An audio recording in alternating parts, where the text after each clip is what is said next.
Welcome to episode 76 of The Route, presented by Jobs in Sports. The Route is a glorified sports business coffee chat that is a new guest every episode as they share their experiences and route in sports. I'm Christopher Nesmento, and let's get started.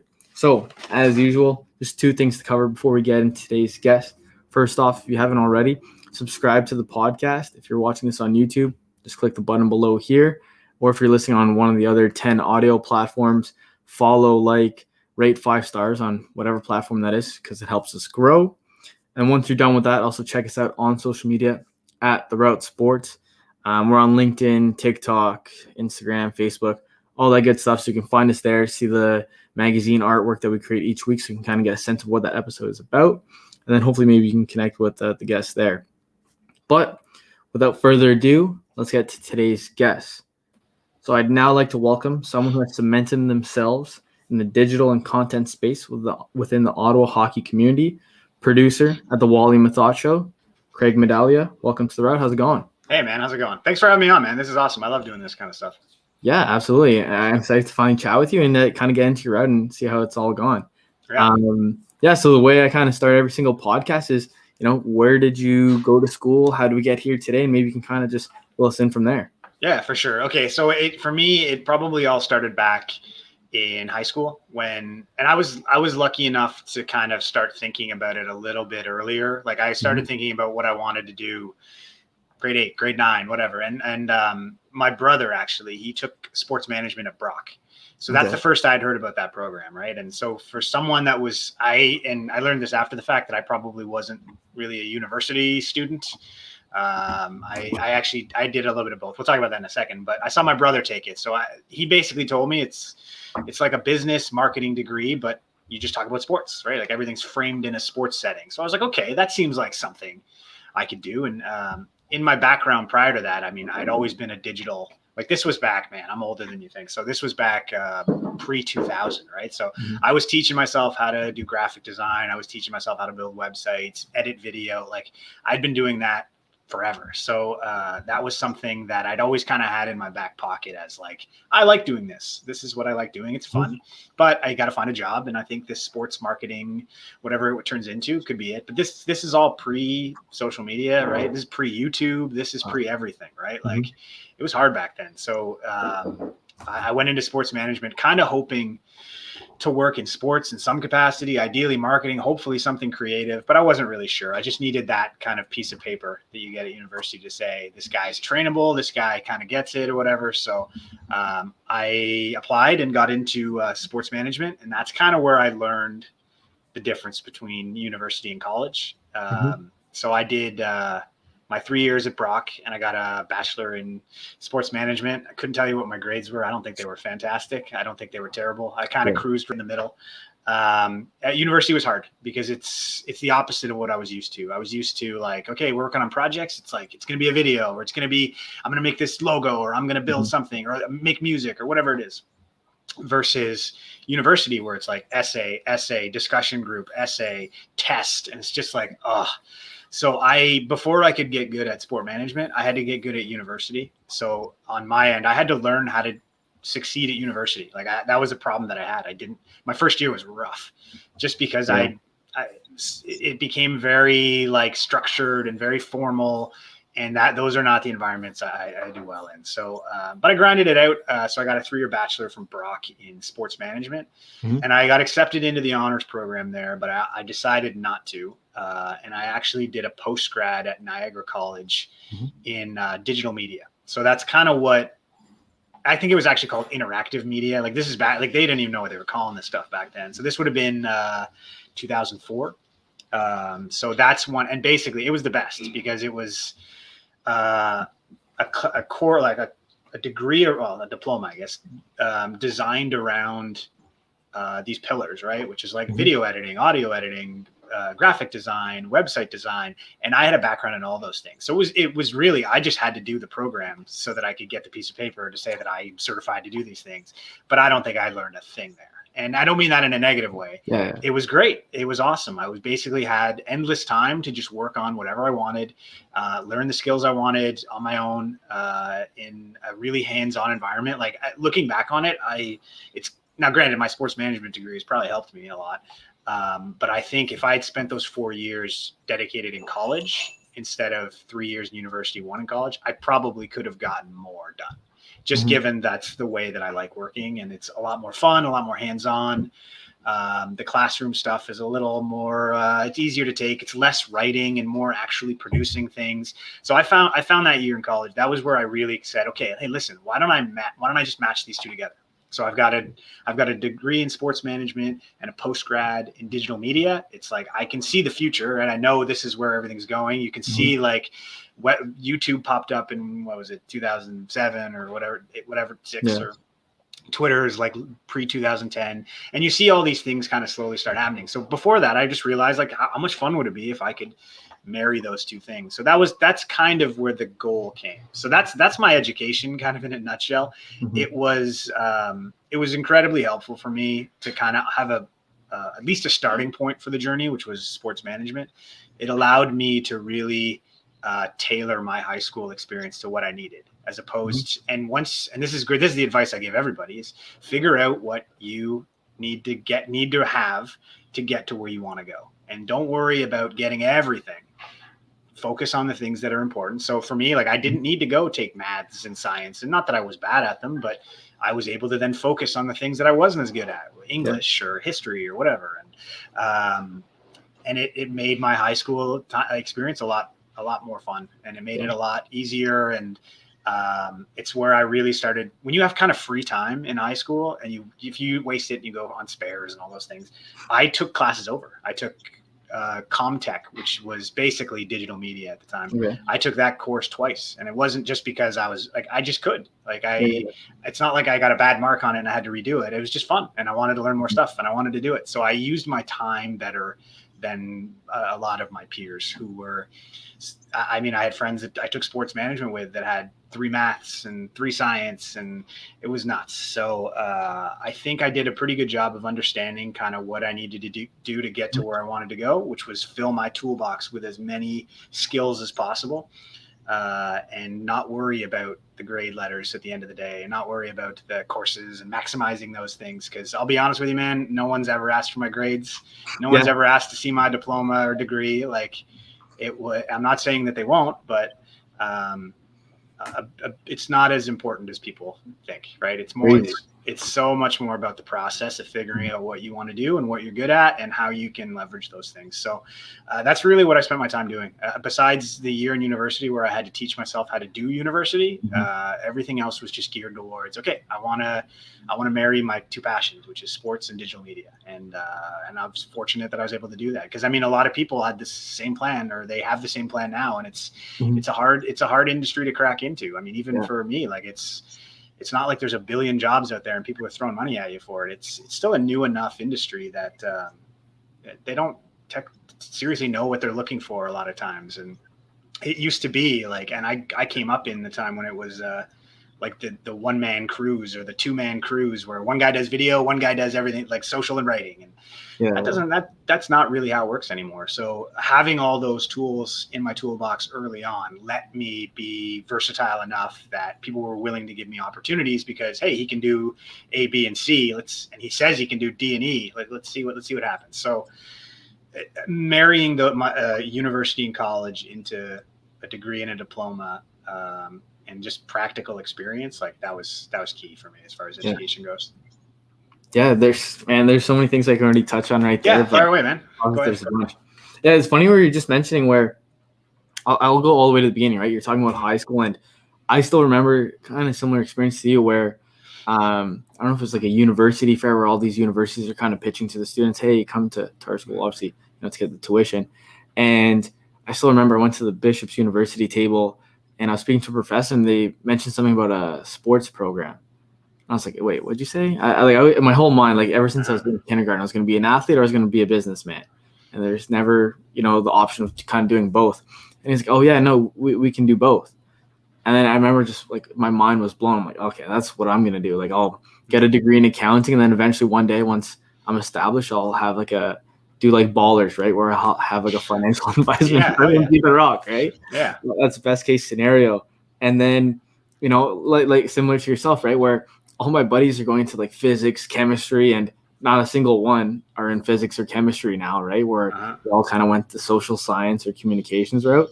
And I just did advanced gym, law with the football coach, and then math courses obviously for the business program, right? Where similar to you, right? I was just much more happy and kind of enjoyed what I was doing rather than, just learning about, I don't know, protons and stuff like that, whatever that is. It's funny, man. I think I was about a credit or a credit and a half short of having a minor in music.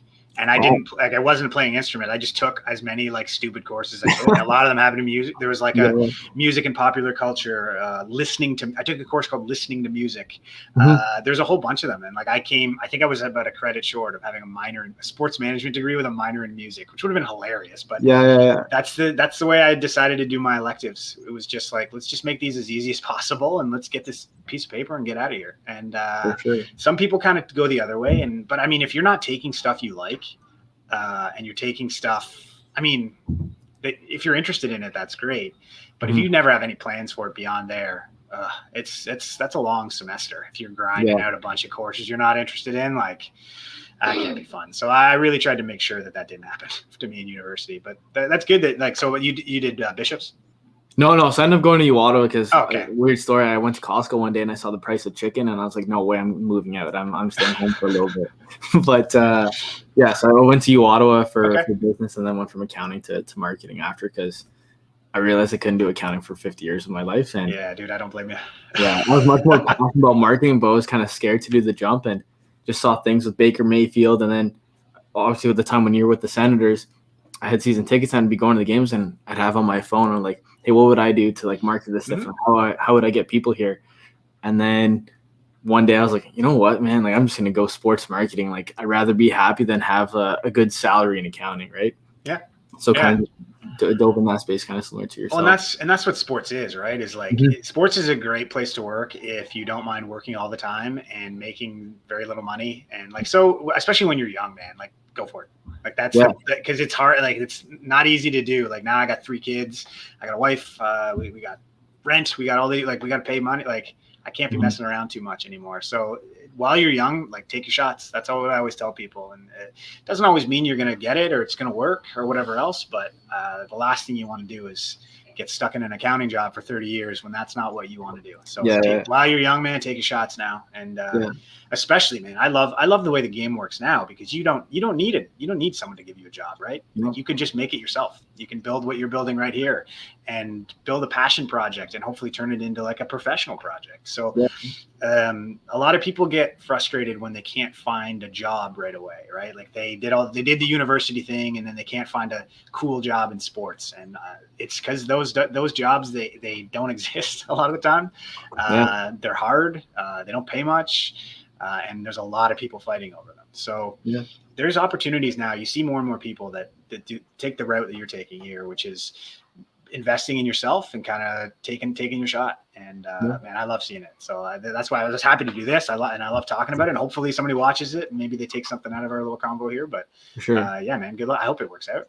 Yeah, it looks great. It looks great. We were talking before. Like, look at all you've learned in the past 6 months. Like, that's something that if you weren't doing this, you wouldn't have done. So there's positives to take away from everything that aren't even money. Because I mean, now you look at the position you're in now, right? Like, you could recreate this for somebody else. You could take little things you've learned from doing this. So the second you stop, and that's where I think I was going to go when we're talking about education, is I'm still learning stuff. Like I'm teaching myself Adobe After Effects now. It's something that I kind of knew a little bit, but I never really did. And it's a way to make the Wally Methot show look nicer. So it's worth my time to invest in it. And while I'm doing it for the show, I'm also teaching myself new skills, right? So the more you can have in your toolbox, and the better you can get it. And some people, like, they want to do it and get paid to do it. And then there's other people that are just happy to do it and they want to grind it out and they can see kind of the bigger picture, and just having those tools in your toolbox long-term, like, that's the difference maker. And anyways, I think the education thing, I've learned more outside of school than I have inside of school. So so that's an interesting point that you're touching on there, because it's kind of the way I was going to go with it, right? Where, you're touching about how maybe if you spent that 3 or 4 years differently, you think you maybe would have learned more, would have been at a different position. And I kind of had something similar as well, where, obviously in honors, bachelor's of commerce, it's good. Like, I can open some doors with it. But what I kind of struggled with when I came out of school, and it sounds like something similar to you, where you learned all these theories, you did all these essays, tests, etc. And then, I went to go work for a hockey startup and, some other things as well. And then they're like, okay, Chris, go ahead and, run our marketing. And I was like, okay, well, what do you want? They're like, figure it out. And then I was like, oh, okay. And then that's actually where I learned so much about marketing, where it was actually just jumping into the fire, and kind of sounds like something similar to trial and error, man. Trial and error. Like I was the same way too. Whereas I didn't necessarily, I didn't really get into this to get into social media because, like I mentioned before, it didn't really exist. Mm-hmm. And that's something that I kind of fell into. Is they needed some. I started out with the Senators, kind of more in a web master role, building emails, building websites, updating pages, some little bit of graphic stuff. I started summer of 2007, so right after the Ottawa Senators lost the Stanley Cup. They decided to bring in this free agent, and everything continued downhill. But it was a lot of fun to just kind of see, like, there weren't courses, like there's courses you can go take sports and social media now. Like I've had interns that tell me about that stuff, and it blows my mind because that did not exist remotely when I was doing those things. So I was more just I was in a position where they needed somebody to try and figure out how to run their Facebook or their Twitter or whatever it was. And I had some of those skills already, so I was able to kind of run with it, right? And that was more so just like, you got to find your opportunity and run with it. So I never really wanted to get into the social media side of things. It just became a really great platform for content, which is what I like doing. So figuring out how to, and that's why, like, I've never been the best at figuring out big, long social plans and building out social media policies and those things. It's like, I could make you a video that I think people will like. So that's kind of always been my strategy for those things, is grow. Like, the easiest way to grow stuff is make good stuff. So figure out how to make good stuff and then go from there. So it's interesting. But I mean, when you made the decision that you wanted to switch to do more of this stuff, like, what was the catalyst? What was the thing that you liked? Was it just the threat of, like, I don't want to do accounting for 30 years? Or was it like, was it more of an intrinsic thing where you're like, let's see if I can make my passion into a profession? So I always knew, like, sports and business, like I was saying, like, you can see my kindergarten yearbook, it says like accountant and also the soccer player, which is odd. But funny enough, what actually kind of kicked it all off, because it was always in the back of my mind that, eventually, whether it's becoming a CFO for the Senators or kind of getting in with a team somehow, I was actually offered a full-time position at my accounting job once I graduated in 2 years. And then, I don't know, it kind of hit me like a train. And I'm like, oh, I want to run right now. So I ended up quitting the next day, and just that's how I kind of dove into this stuff, right? Where we're talking about how to actually get into the sports space, where I had no connections, no experience, no nothing. And the one time I actually went to a prof in university, I was like, hey, what do I do? And they're like, just connect your name to sports marketing so people think you're a sports marketer. Mm-hmm. That's great advice. Yeah. So then I made a website, blog, this podcast came about just to kind of grow my network in sports. And then I actually started learning things, funny enough, as we were talking about actually doing it. And then one thing led to another, got some positions, COVID hit, so I couldn't go to my team interviews. And then I was like, hey, I love this stuff. So I got involved with Atletico. And then once again, Atletico kind of said, hey, do you want to come back in January full time? And I was like, no, I want to go, like, do my dream and, start a sports marketing agency. So it's kind of always a weird thing where it looks like a new door is going to open, but then I kind of shut it and kind of open a different one. Yeah. And man, like, that's something that I was bad at, I think, during my career, which was like reevaluating my priorities on a more regular basis, right? Like, what do I want? Because, like, when I first started, I was very much like you. I was like, you know what? I'm not working for a paycheck. Like, I don't care. Like, I'll pay me whatever. That's not a big concern. I want to make sure that I'm at least moving in a direction where I like what I'm doing. And I did that for so long that I got to a point where I was like, I'm criminally underpaid. And it's something that I had neglected for so long that, like, you blink and you're like, holy man. Like, the first job I ever had at university, I was working with Cognos, which is now IBM. And that was in 2005. And I never made as much at the Sens as I did in my first job at a university. Wow. So like over a decade with the Ottawa Senators, by the end, we're killing it. Like, I barely made any money there. Like, and that's how the industry works. And I knew that going into it. And the whole point was like, okay, let's maximize that time then. Let's try and make sure, okay, if they can't give me money and they can't give me work-life balance and they can't give me resources, what can I get? Yeah. And I could get notoriety. I have access to their platforms. Like, that's one of the reasons why I was like, okay, I reluctantly started being in videos and like having my face in things and my name attached to things. Like, those are things that I could get back and that would benefit me, that they kind of undervalued. So you have to kind of keep your priorities moving. And that's basically, I don't know if we're skipping way ahead here, but that's one of the reasons why I ended up leaving the Ottawa Senators, was just like my priorities weren't in line anymore. Like, I was spending all my time working. I wasn't making any money. Like, I have 3 kids that are like, I was missing sports things. And like, it's hard to, like, you missed your son's hockey game to go watch the Sens practice again. And you're like, like you start to resent it and long term. And so it took COVID, right, for everything to kind of hit. And it was just like, what am I doing? Like, okay, we've had fun for a while here. Like, if we can't, and that's honestly, like, before Wally and Methot came along, I'd kind of resigned myself to the fact that I was like, you know what, like, I'll just go get a job. Like, I've done this. I got that, the real itchy stuff out. I did kind of what I was hoping to do. Like, I don't think I didn't leave with more things I was hoping to do. We did it all.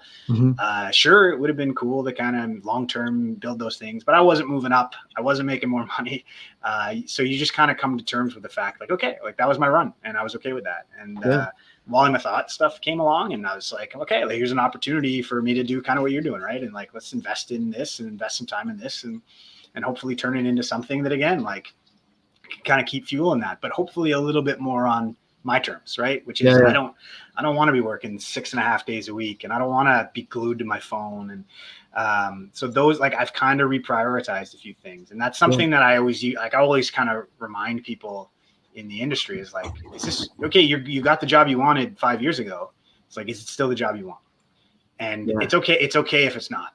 So many people move around. So many people change jobs. So many people start an education one way and end a different way, right? So I think it's a dangerous game to play, that, like, you make a plan 15 years ago and you commit to it so strongly that you'll, like, even when it's not working, you're still plugging ahead, like, at detriment to yourself. Like, I saw it firsthand. And so that was something that, like, just make sure you don't get lost in the pursuit and make sure that you're aware of the present, because a lot of people kind of overlook that. And they'll maybe when I left the Ottawa Senators, everyone was like, man, they're on the way up. Like, oh, they could win a Stanley Cup soon. And it's like, I hope they do. But they don't need me to do that. They can do that without me, and I can enjoy it from afar. Like, man, I had my run, and if my run was with the worst Ottawa Senators teams that ever existed, it's like, okay, whatever. But that's the way timing works. It's I hated holding up that job for as long as I did. Right, that was an entry-level job that I held for 5 years. Like, around the league, you'd see the same position. People would stay in it for a season or two because it's complicated and hard and it takes a lot out of you, and you move up and the industry's growing, like, your team's growing. We weren't growing. Like, we were kind of just stayed the same. And so it got to the point where it was a little frustrating. And so just going back and making sure that the path you laid out originally is still the path you want to take. Like, it's okay to look at it objectively and figure out whether it's not. And the point I'm almost 40. Like, I can't grind the way I used to. Right. Like, I'm sure, man, you got all the energy in the world to put into these things. I don't want to be 24/7 on my phone, making sure I read every mention right away and catch it and whatever. It's like, I think there's that's a young man's game. So long term, like, that's what I learned is, like, I don't necessarily need that in my life anymore. And what can I do? How can we build a fun show that capitalizes on that and the workflow makes sense and people like the content, and if we can do all those things, then it'll work. So I mean, when you talk to people on this show looking for kind of things, what's the most common thing you hear from people? Maybe, and I've only caught a few of them, but like, what's the common thread that you kind of see from talking to people like myself and others who've worked in the industry? So there's some, like, themes. Obviously, the biggest themes when I come to ask people for advice to, people listening, and the biggest thing is always just, be nice, right? That kind of goes a long way. That seems to be a common thing. And also things also just, like, go wherever you're passionate about, right? Don't, like, how do I say this? So, and this is an issue that maybe I kind of had beforehand. Maybe this podcast end up helping me kind of discover this, where, and you may have touched on this in the beginning, when people want to, get into sports, right?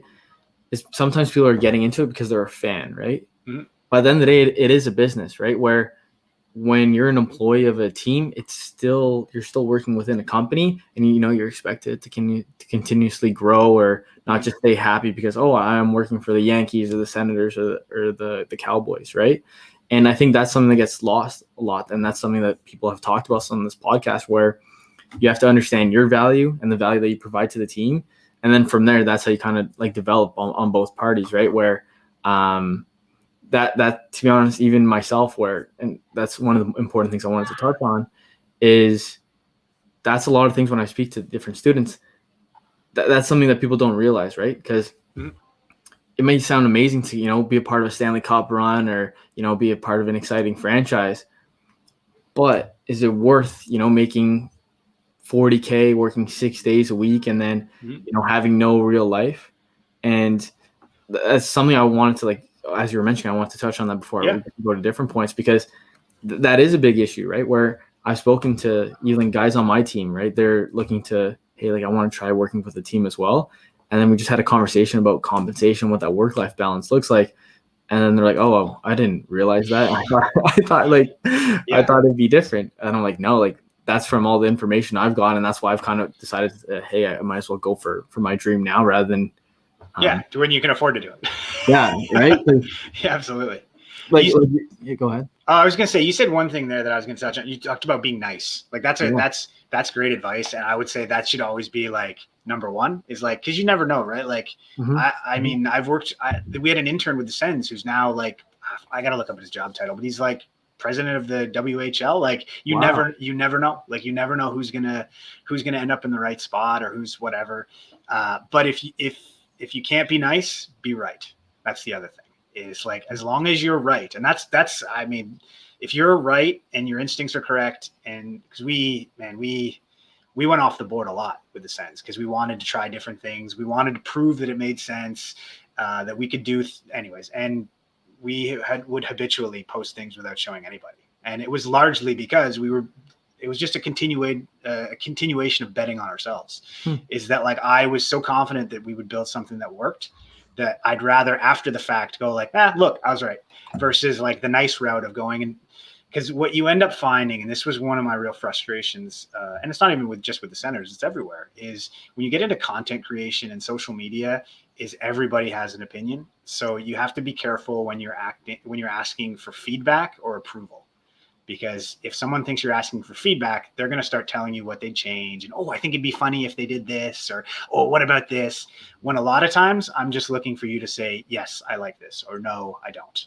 And so we stopped, and it was really killing our process, because we'd make something and it would get held up for a day or two. And you're like, oh my God, like, sometimes timing is everything. Sometimes you need one person to make the decision and go. And we kind of put that on ourselves. And so to go back to the original point, like, be nice always. But if you have to not be nice, just make sure you're right.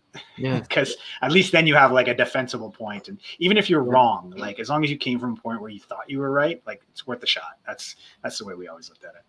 That's an interesting point, because something I wanted to ask you about as well, where one of my maybe issues in decide, because obviously when you're younger, like, I want to become director, C-level executive for the club, right? And then you're like, okay, I'm gonna go guns blazing, like 7 days a week, putting in 80 hours, et cetera, et cetera.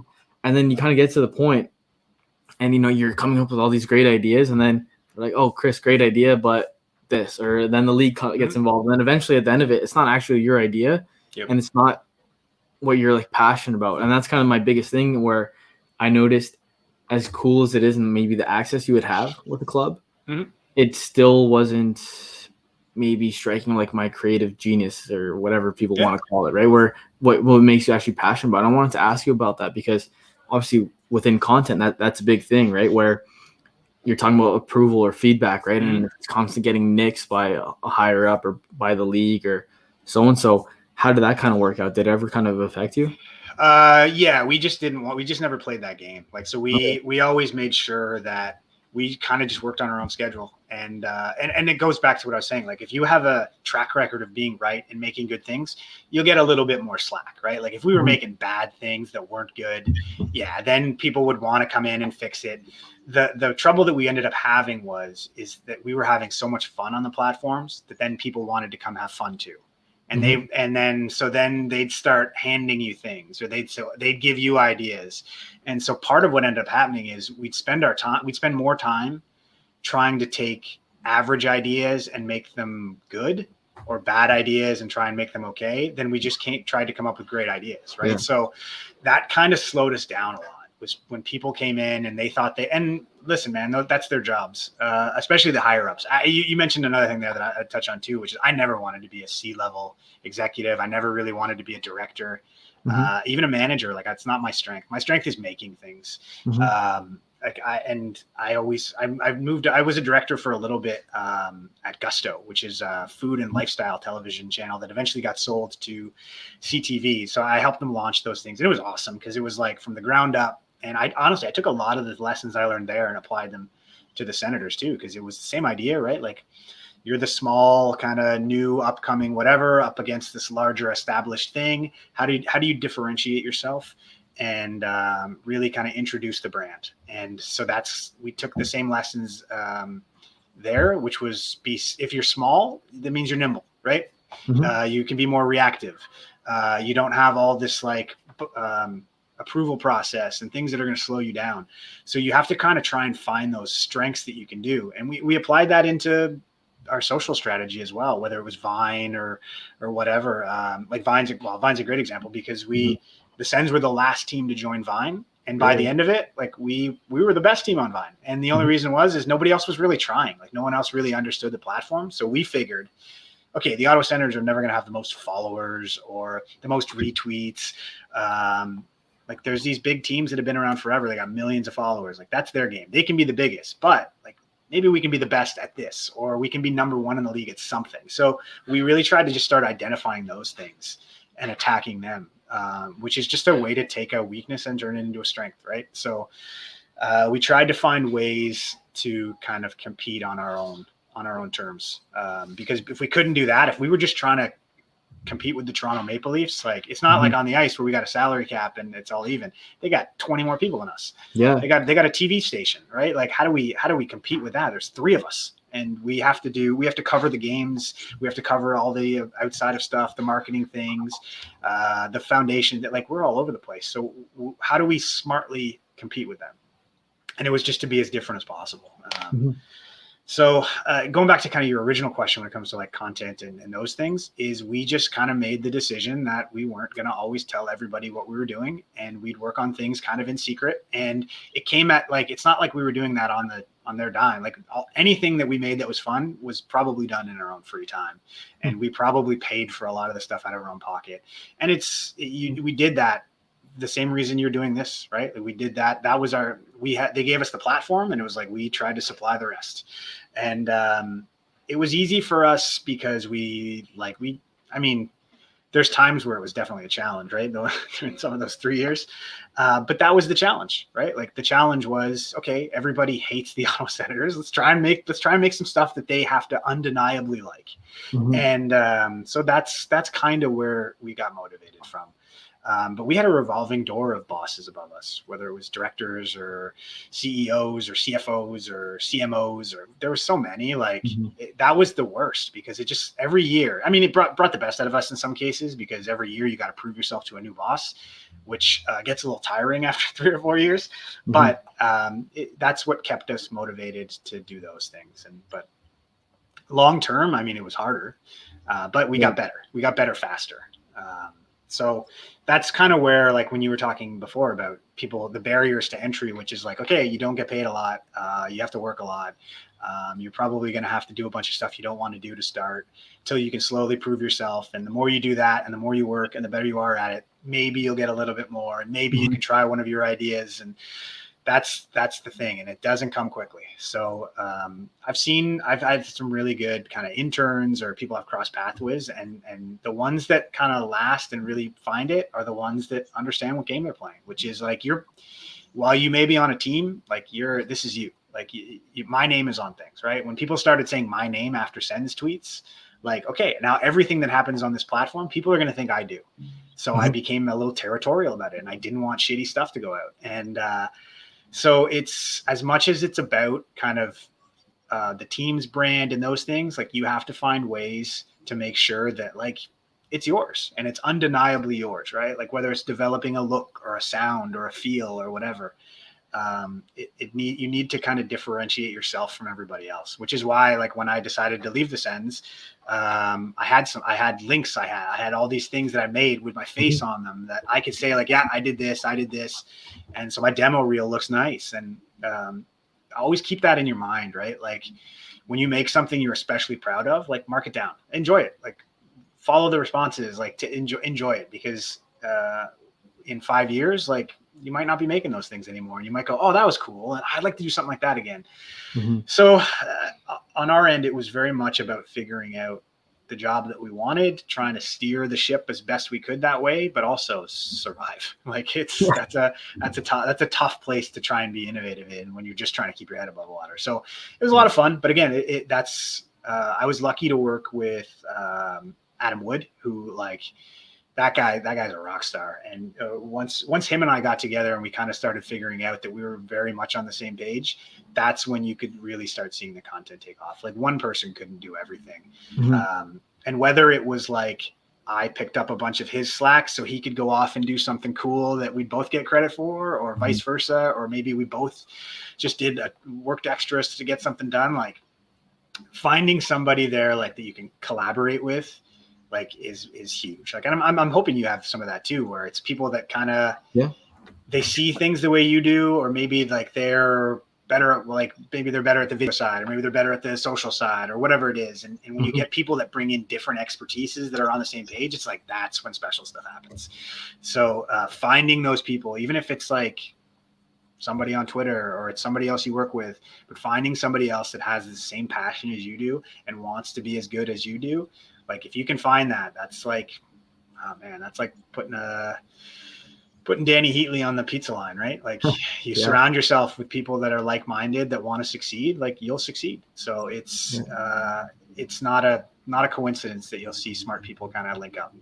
Yeah, no. And that all makes a lot of sense, right? Where, like you're saying, even though you're making content at the time for the Senators, it is still your work, right? So then, let's say you go to another job or you're trying to make connections, right? Oh, like, what do you do? Like, oh, like, this is stuff I've worked on, right? Like, it's your pride and joy, right? This is it's literally your showcase. And just on the point of even just connecting with different people, like the people I even have like working with, or even, some media guys I'm going to like start connecting with, it's all random through Twitter, or I had an esports tournament and one of them competed and now he's helping us in marketing, where none of it's ever going to be from really applying. That's something I learned early on, where, very rarely in sports you're going to get a job or an opportunity from just applying, right? It's going to be from someone or connecting. And that kind of leads it perfectly, I'd say, to, Wally and Methot show, right? How did that come about? Was it through, obviously, Senators and Brent Wallace's system? Yeah, I was fortunate enough to, like, I worked with Meth for a couple of years because I started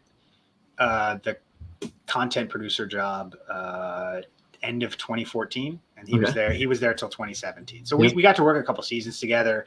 I always loved working with him. You could tell he can talk for days. If I ever was in a pickle and I needed some help with something, he's the guy to go to. Hey, Meth, it's autism night. Can you give me what do you think? And he'd be like, oh, it'd be great and inclusive. And he knows, right? He knows how to talk. And so he was a guy that I really liked working with and doing some things with. And then he was gone, and that was kind of it. And that happens a lot, where guys kind of come through, you work with them for a year or two, and then they're out. Dylan DeMello is a great example. Christian Milan, and now he's got, like, those are guys that, like, I'd worked with pretty much their entirety of their time with the team, and now they're not there anymore. So you get kind of used to the revolving door of new faces and trying to find the next Marc Methot. And anyway, so I'd worked with him for a while, and Brent, I mean, speaking of guys that you see every day, like when you're working 6.5 days a week, like, so is he. So he was there too. So we spent a lot of time together. And we just kind of have those skill sets that match, right? Like, I can figure out the tech side of things. Like, he's good at the broadcast, those kinds of things. So it's a good fit. But like I had said, I think it was around Christmas last year, I'd kind of decided, like, you know what, if sports is done, like, I think I'm okay with that. Like, I had a good run. People liked it. It's time to move on. So I'd really just kind of started the process of trying to figure out what I wanted to do next. And then, I think it was early February, he'd gotten let go. And I jokingly sent him a thing like, "Hey, let me know when you want to start the podcast." And like, I was kidding, like, because mostly I figured like, oh man, this dude's gonna get snapped up by somebody. Like he's really good at this. But I wanted him to know that like he had options if he wanted, like whether it was me or somebody else. Like I was always very well aware that those guys had options beyond me. Like if they wanted to go figure out a way to do it, right? Like how many people can do these things and piece these things together. So he called me and just kind of started talking about it. And I like challenges, and I like building things from scratch, right? Where we don't have a boss. We don't, there's nothing, if we want to do something completely different one day, we can. We don't have to ask anybody, and we can. So that type of creative freedom is what I like, right? And so yeah, when they asked if I was interested, I said sure. And initially, like we brought Adam Wood, who's now working, he's working at Shopify now. He had a little bit of free time too. So he helped us kind of build a couple things just to really get us off the ground. Like when you're trying to launch this thing, and I think we had like, 3 weeks or something to build everything. Like we needed a little help. And even just like, he has more experience on that side of things, but those guys, they kind of knew what they wanted to do, and they needed somebody to figure out the tech side. And that's kind of what I do. So it worked out really well. And that's just another case, right? Of like, and again, I think I mentioned this before, but I'd never made a video that was 2 hours long. Like that's not anything I'd even thought about doing. Like I typically work for the web, right? So if I want it on Twitter, it's got to be under 2 minutes and 20 seconds or 10 minutes if you got the waitlist. And so the longest videos we ever made, I think, were like 8 minutes, 12 minutes. Like those are the longest ones we'd ever get into.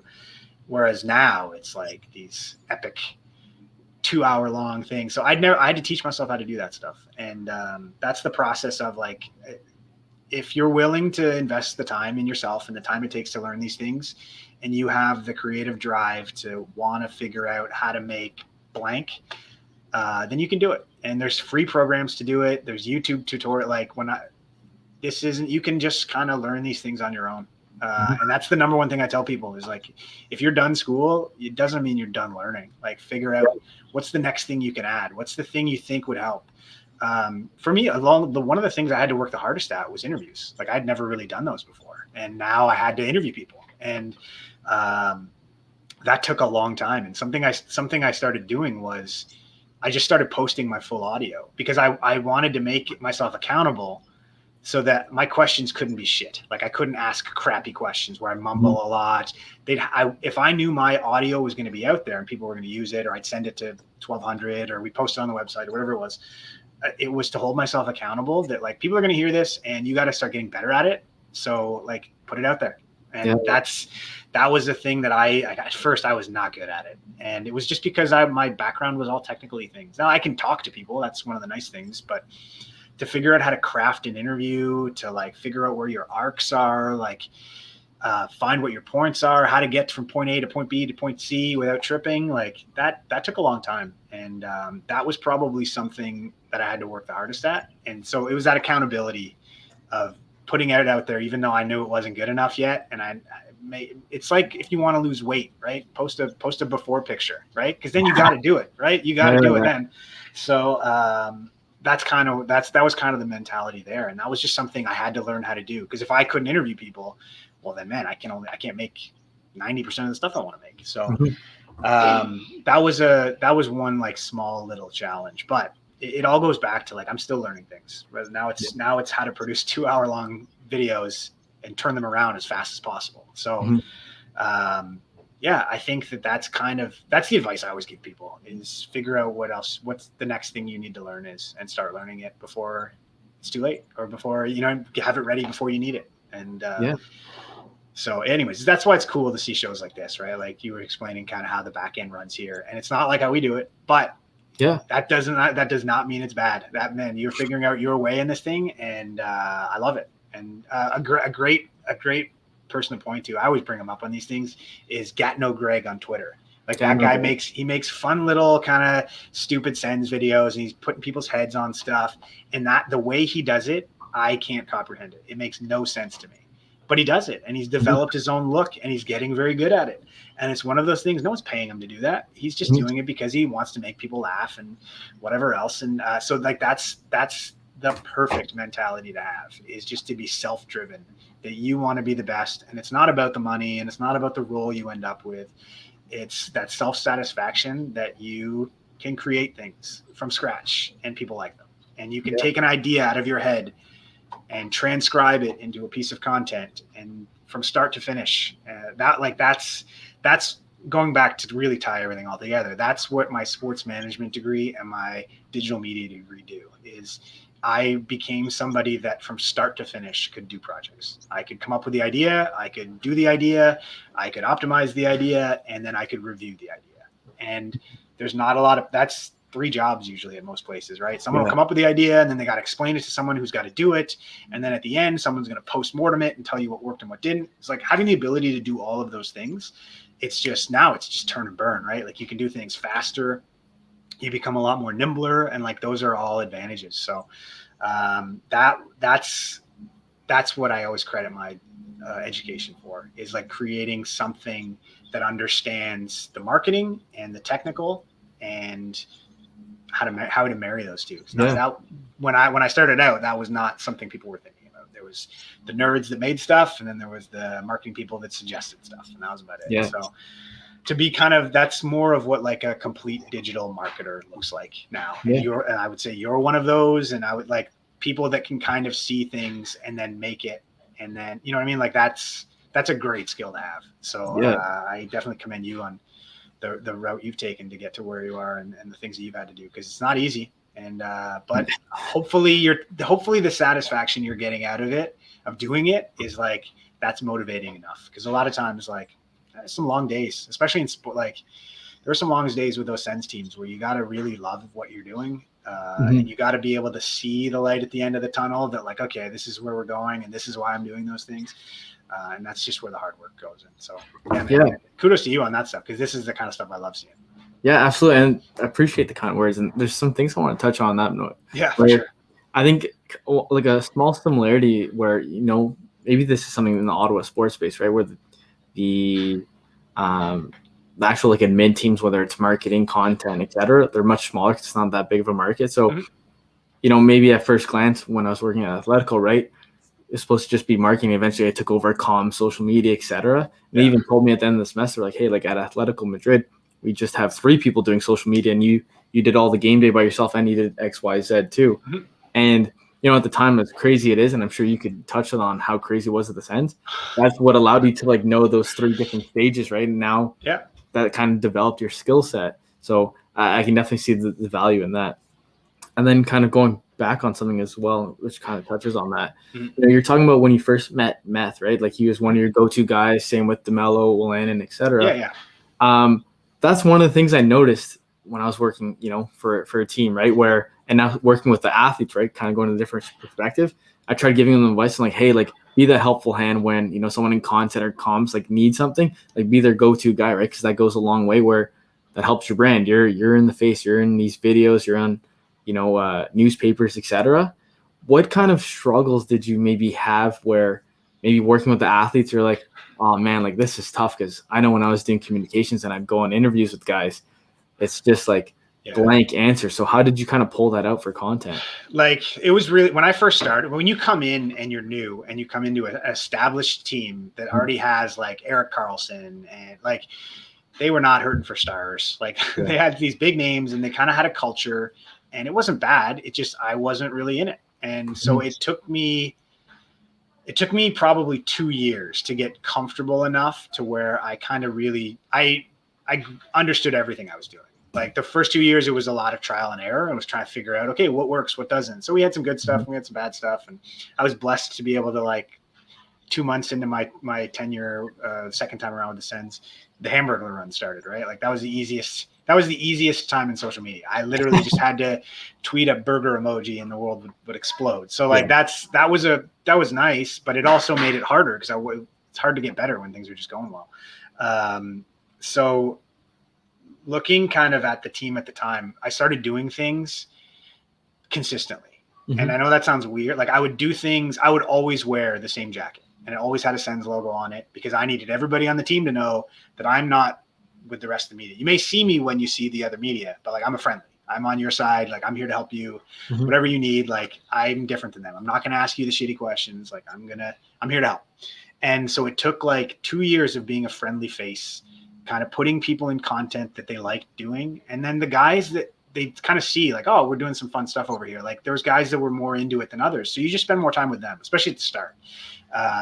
And what you learn is everybody's good at something content wise, whether they admit it or not. Like, whether it's they're awkward and you can pull something out of that, or they can talk and they can do that, or they're funny or whatever. Like, so finding people there, just like if you're creating content, if you're more comfortable making videos, okay, don't maybe start writing articles. So if you can find a thing that somebody's comfortable in, Nick Paul's a great example, right? I've known Nick Paul forever, like 6-7 years now, ever since I started back with the Senators. Like, anyways, not that I struggled finding content things for him, but like, he had an area that we found that like he's really passionate about the mental health side of things. And I watched him go through it. And so we kind of related on that. So when it came time for things like Bell Let's Talk, I was like, Nick Paul, we should get Nick Paul. And because he can passionately speak about it in a way that just comes through the camera. And though finding ways to do that, Dylan DeMello, like, first time we met him, first time we realized it was him. Like, he just kind of started doing it on his own. He jokingly grabbed one of the sticks they wax their blades with, and he started doing pretend interviews during scrums on the road. And Adam Wood, who's the best, realizes what's going on and somehow manages to shoot the scrums so we can get what we need, but also build a separate little content piece. And he sends it to me. I'm like, this is amazing. And so we started saying, like, okay, what else can we tap this guy with? So it's about understanding kind of what they want to do. If you come in with ideas and try and stick people in them, it may not work the way you want. But having good strategies where it's like, okay, here's two guys that are a little uncomfortable around the camera. Let's put them on together. And then they'll feel a little more comfortable and they can flow. And so finding these little strategies that make your life easier, like, are huge. So becoming a friendly face was a big one. Like, those guys needed to know. And the easiest way I did it was through development camp. When we'd have prospects come in after the draft, I do things different. I wouldn't ask them. I wouldn't say, hey, would you mind? We'd like to do this fun video. I go, hey, tomorrow at 1:00, we're doing a video. I need you there. And they go, okay. And then so what we started doing was conditioning guys. And we did it with Thomas Chabot, and we did it with Colin White and Brady Tkachuk. Like, we don't ask, we tell. And that way they're conditioned to think these aren't asks. These are parts of their jobs. And the younger players get it. Like, they understand the value. Igor Sokolov, like, he understands the value of getting his personality out there. It's about getting fans. It's about whatever. So that when you play your first game, it's exciting. Everyone's excited for you. When you score your first goal, or when your contract's up, like, then you're going to have a bunch of people kind of supporting you. So it's about building your own personal brand and those things. So the guys that get it, you really just have to kind of facilitate things for them. And just put them in the best position to shine. So we did it early, like Erik Karlsson. I don't need Erik Karlsson to be Dylan DeMello. He doesn't need to host a video. He doesn't need to sit and do goofy things. You just be Erik Karlsson on the ice, make amazing plays, and we'll highlight that. Like, that's easy.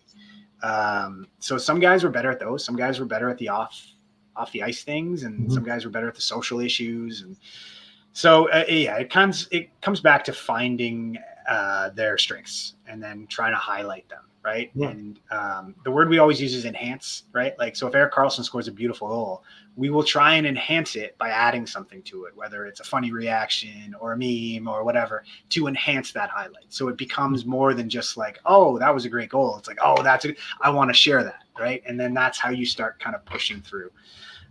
So whether it's a guy's personality, a play they made on the ice, like, it's your job just becomes about enhancing those things and figuring out the best way to do them. Yeah, no, it's pretty interesting because obviously you maybe come at it from more of a content side. Maybe obviously content marketing, that's all kind of wishy-washy, especially with I think content marketing is like the biggest thing, especially from like some of the meetings and experiential marketing. And it's funny how you kind of go about content pieces the exact same way I kind of go about it with, marketing projects with athletes, right? Where it's really kind of understanding, you're talking about, their strengths, right? Where when we first talk to an athlete, when they come on board, it's not, hey, like, do you want to sign with Nike? Obviously everyone wants to sign with Nike, but like, it's simply just, hey, like, I have stupid little questions where it's like, what's your favorite color? Just kind of break the ice and just stupid questions like that. And eventually we just kind of understand, okay, this is who you are. This is what you like, right? Away from hockey, soccer, football, etc. And then once we actually have an idea of who they are, then it allows us to kind of go, a certain direction with their brand. And like you're saying, that then relates to their career, right? When they score a goal, they score, or not score a goal, sign a contract, etc. Right? That just enhances it, as you're saying. So it's pretty interesting, the similarities in that aspect. Yeah. We've been going for a bit, so I kind of just want to start closing it out. One last question before the end of it. When it comes to having guests on the Wally and Methot show, what advice would you have for maybe athletes listening? Like, what's some stuff they're like, hey, like if you want to, have your brand stick out or actually have a great episode shine, is it just being natural, being yourself, or is it like, what is it? Yeah, I think so. Like a lot of it goes back to kind of what we were just talking about, right? Mm-hmm. Which is like, you can come on and do the Wally and Methot show anytime, right? Like, but I mean, if ideally it's around something, right, that you can celebrate, whether it's whatever, right? Like Jason Spezza, right? Like that was a fun one because like it made sense, right? Like he's heading into the playoffs with a young team in Toronto or whatever. Like, so you can kind of find ways to tie things back in. I think the best advice I'd give to athletes that are looking to do better in these things is just like find the social media platform that you're most comfortable with engaging with fans on, and just invest a little bit of time on that. And whether that's like a great example is like Matt Dumba, right? Like that guy's probably got the best Instagram as far as players go in the league. And it's because he puts time into it and he makes content specifically for that platform for his fans to see. And some guys have been moving away from Twitter because it's not always the nicest place in the world. So find a place where you're comfortable, and it could be TikTok, it could be Instagram, it could be Twitter, it could be YouTube, it could be Twitch, whatever it is. Like find a platform and just dedicate that one to your fans, right? And dedicate that for people that want to learn more about you, and you can interact a little more. I find if you try and do it across 5 platforms, you're never really going to do it very well. Whereas if you can do one really well, that you'll probably get a little more traction out of it. So again, that's an old Ottawa Senators strategy that we used, right? Which is like, if you have the opportunity to be the best player at a platform, right? Like there's value in that, right? Like somebody's going to lead the league in points. Someone's going to lead the league in goals. Someone's going to lead the league in wins. It's like, okay, who's going to lead the league in Instagram engagements, right? Like that's a valuable thing these days. And I'm not saying on the ice, but if you're a player off the ice and you want to make some money and you want to build some fans, and that's how you do it, is you really spend some time. And it can be as simple as just taking the time to like post a picture and then reply to everybody in the comments, or give them some stuff, you know what I mean? Like make jokes, or like there's some player accounts now, or even like UFC accounts, like they just basically are their meme pages, right? But it's like you're getting it from the guy, and it's like that's so much fun, right? Like to be able to find something that you like doing and just letting people in. So that's the advice I'd give. Is the same thing as before. Is this, what are you passionate about? Like, is there a platform you like more than others that you're comfortable with, that you don't mind investing a little time in? And I think you'll see some pretty decent returns. I mean, that's the advice I'd always give guys, at least. Yeah, no, that's great. I'm sure people are going to run with that advice and try applying that. That helps, yeah. Yeah. And then, so the 2 final questions I ask everyone at the end are a little shorter as well. Yeah. The first one is kind of relating back to your career, right? And kind of bring it all together. Obviously, you've had some amazing experiences over your time. Yeah. What's one story that's going to, stick out to you when you're 100? That's just going to be like, wow, I can't believe I did that for a living. I would say the outdoor game was a lot of fun. Mm-hmm. But that's one that was like a little mired. I think there was a pretty prominent hashtag that kind of derailed a lot of our things. That's the one I always look back at as like, that was the weirdest kind of fun experience we had, but also incredibly frustrating. Cause like again, that was our content team was 2 people. It was me and Adam Wood, and we had an intern. And then Montreal came to town with 7 people. Right. Wow. So we're in our own bar. We're not even in our own bar. We're playing at Lansdowne, and we're already outnumbered, and we got to compete with these people. So we had put together this like just huge content plan. So much stuff was pre-made. We had we were set up for as best as possibly we could, just because we were, I mean, we didn't have a big team, right? We really had to kind of like plan and execute as best as possible and stick to our plans.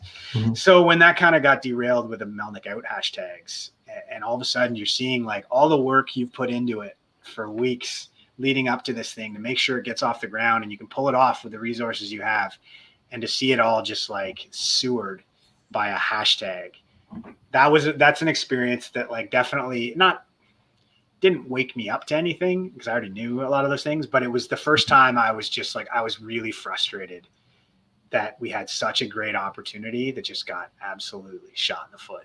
And so, yeah, I would say that one, because I mean, that's a weird one where you'll find like, it was so cold that day. Like I remember being on the bench for warm up and I was trying to take pictures, and within 30 seconds, my phone shut off because it was too cold. Yeah. And so it was a very fun kind of cool experience, but it was definitely like an eye opener as to like, okay, this is how sports work, right? When you think it's going to go one way and instead it goes the exact opposite. So, I mean, that was always, I got a traffic light ticket on the way home too. Like just to really like hammer things home. So that was one that I always look back at, that was a weird one. That's just, it feels very surreal. Like it almost didn't happen, but we definitely lifted. So it certainly did. Yeah. Well, funny enough, I used to work at TD Place, so to make me feel better, I was freezing the whole day too, and I think it was an 18-hour shift. So yeah, outside. But hey, I don't know, it's pretty fun because it's just me. Yeah. Man, I watched a lot of people have a lot of fun at that thing. So I was stuck up in the press box by myself. It was warm at least, but I had a terrible view. I couldn't tell what was going on. Everything I tweet, I'm getting ratioed with a hashtag, and so yeah, that was a really weird, and we won the game too. So I was like 3-0. It was a very weird day that whenever people ask me like, oh, what do you remember about working with the Sens? Like that was such a pivotal turning point. Yeah. Like that, I think I remember that. The playoffs were such a blur that I think I remember that one best. I don't know if that's a good answer, but no, that's a great answer. Actually, the thing that sticks out. Yeah, no, to be honest, funny enough, I think the episode that airs today, like at the time of this recording, his best story as well was he's from a Bundesliga club, Wolfsburg, and the story kind of jumps out to him is they're in a relegation playoff game. So it's basically his job's on the line because they're going to Div 2, and they scored, I forget if it was a penalty or something, to basically just win the game 1-0, basically in the final minutes. And it was one of like the scariest, but also like one of the things similar to you where he's never going to forget it because it's either, they're going to continue in the Bundesliga or he's going to lose his job. And it's kind of funny that's a rough one. But that was a good episode. And the final question that I like to ask, because some great people coming on this podcast, is if we can kind of go back in time, speak to a young Craig or even to a young person listening, or even myself, what's some life advice or even maybe career advice if you'd like to go there that kind of sticks out to you? Like, hey, like this is something I wish I knew earlier on. You know what? Some of it was just stuff I lived and learned. Like the tools in the toolbox one. That's the number one thing, right? Is if you can do more than anybody else and you can do it really well, man, you're going to find opportunities, and they're going to because you're ready for them, right? And a lot of people, they kind of get to where they want to go and they don't really know how to do any of this stuff. Then like the journey was about the end, right? The journey was about, I want to be a CFO or I want to be a director or I want to, and that's not really how it works. And what ends up happening is you kind of see that those people that are like, if you want to live in meetings and those things, then you should be an executive. But if you want to get some work done that matters, like you got to be boots on the ground, especially where I was. At least I never wanted to be higher than where I was. Like I was funny because I never really asked for raises either, which was probably a bad idea. But I never asked for promotions because I knew what that meant. And that meant I would move up enough that all of a sudden I'm not doing any of the work I love doing. I'm managing the people that are doing the work. And then I'm the pain in the ass that's trying to tell them what to do. And they're like, hey, dummy, we already know. So it for me, it was about collecting as many skills and tools into one thing so that I was undeniably the best option. And that didn't stop after school. And all that did is really, instead of acquiring diplomas and degrees, I started acquiring like LinkedIn highlights, you know what I mean? Like things you'd be like projects that you're proud of, social media hits, right? Like those are the things that when you can start doing those and you say like, hey, here's what I did, here's what I've been doing, here's what I plan on doing, like it kind of just makes sense. So a lot of people are very focused on the end of like, because if I had decided I wanted to be a CFO or a CMO in a sports team in high school or university, man, I don't think I would have been. Because that's not the first job you get. How do you get there? It doesn't end right away, right? It starts with your education, and then it probably takes another 10, 15 years. And by the time that all happens, like you're not the same person when you started. 100%. So what I decided I wanted to do as a 16-year-old was just to keep my options as open as possible. Get as many things together in one place so that when an opportunity presents itself, I'm able to take advantage of it. I'm ready for it. And that's what you're doing. And that's what a lot of people do. And sometimes those opportunities aren't what you think they're going to be. And you might end up like, as much as I love the Ottawa Senators, like that's not where I thought I'd end up. Like that just kind of worked out. Like they were looking for a webmaster. And then fast forward 12 years later and I'm running the content and creatively I can kind of do whatever I want. Like it took a long time to grow that. And then by the time I left, that's not what I wanted to do anymore. Like I wanted to do something else. So it's a constantly evolving process. So I would say like, make sure that, and I mentioned it earlier, like make sure you're going back and you're on the right path still, and that's why you'll come to these small little things that you don't even think matter. But that like I did it today. There's some stuff I have to do for Wally and Methot, and I've been kind of pushing it off. And old Craig would have worked on it all day today, but current Craig was like, you know what, we're going to the beach, and we took off, and I went and hung out with my family, and that was the priority today. And I think those were things that like I'm finding is more in line with what my current priorities are. Now I still got to do the Wally and Methot stuff, but it's about kind of managing those things and finding the time and investing your time wisely. And I felt I was investing 150% of my attention and creative drive and all of that stuff to my job. And that stopped working after a while. And you start to become a little less fulfilled, and you start wondering what else you can do. And not that it was, I mean, the challenge of trying to market a really bad team versus a really good team, like I don't, anyone can do that. Anyone could like, and I think, and I'm not trying to harp on anybody here, but I think the Carolina Hurricanes, they probably have one of the better social medias in the league, right? And everything's gone right for them for a couple of years, right? And now it's like you're starting to see a little backlash. People weren't super psyched about some of their signings and et cetera. And it's like, okay, now this is a test of your social media team. This is the first time they've had to actually overcome something and convince people that hey, it doesn't matter. Or, hey, look at this instead. Like, so let's see how that goes. That's the test of any social media team is how do things go when things aren't going well? And we had 3 years of that. So, I mean, that's just the sheer expertise I've learned from that alone, like is invaluable. Now, I hope I don't ever have to use it again, but those are all the things that like, because I had an array of skills and talents and those things, and I worked hard at them, and that's what allowed me to succeed. So if you're willing to do that, and it could be as simple as figuring out how to do a video podcast, right? Like that's something I'm sure you didn't know how to do originally, and you slowly start figuring it out. And now, I mean, this looks as good as any of the other ones you'll see, right? So it's about, are you willing to put in the work, and this is really tying everything together. When you talked about kind of fans and stuff, like, are you able to check your fandom at the door and do what you need to do for no money when no one's looking, and you're not going to get any credit for it because you got to do that for a couple of years before someone's really going to give you a chance to kind of strut a little bit. So if you don't have that drive, and you mentioned it too, where you had friends that went and took different courses at university and now they're not working in that. Like I've had that too. I have a lot of friends that I took sports management with, and one of them's a teacher. One of them works at he's a nuclear engineer. Like there's all these people, man, that like it's not a knock on them at all. It's just, I think that their priorities changed, and they realize like once they finish school and they look around and they're like, oh man, like I gotta live on the borderline poor for the next 5 years if I want to do this kind of job. And then hopefully at the end of that, it works out and I can start turning this into something long-term. And some people don't want to do that. Right. And that's, I mean, I get it. So if you want to work in sports, like prepare to make some sacrifices. And I think if you can look at yourself in the mirror and say like, yeah, I'm okay with this, and this is what I want, then go for it now, and push as hard as you can. Don't look for shortcuts. constantly be working on things. Don't take breaks. Well, don't take breaks, but don't take big gaps where you just stop working on things because it's hard to start back up again. That's what was great about the Wally Methot coming along when it did. Is I was kind of I was in a different headspace, and I needed a creative project to just go back and see, like, okay, can I figure this out? Because those guys said, hey, can you do this? And I said yes.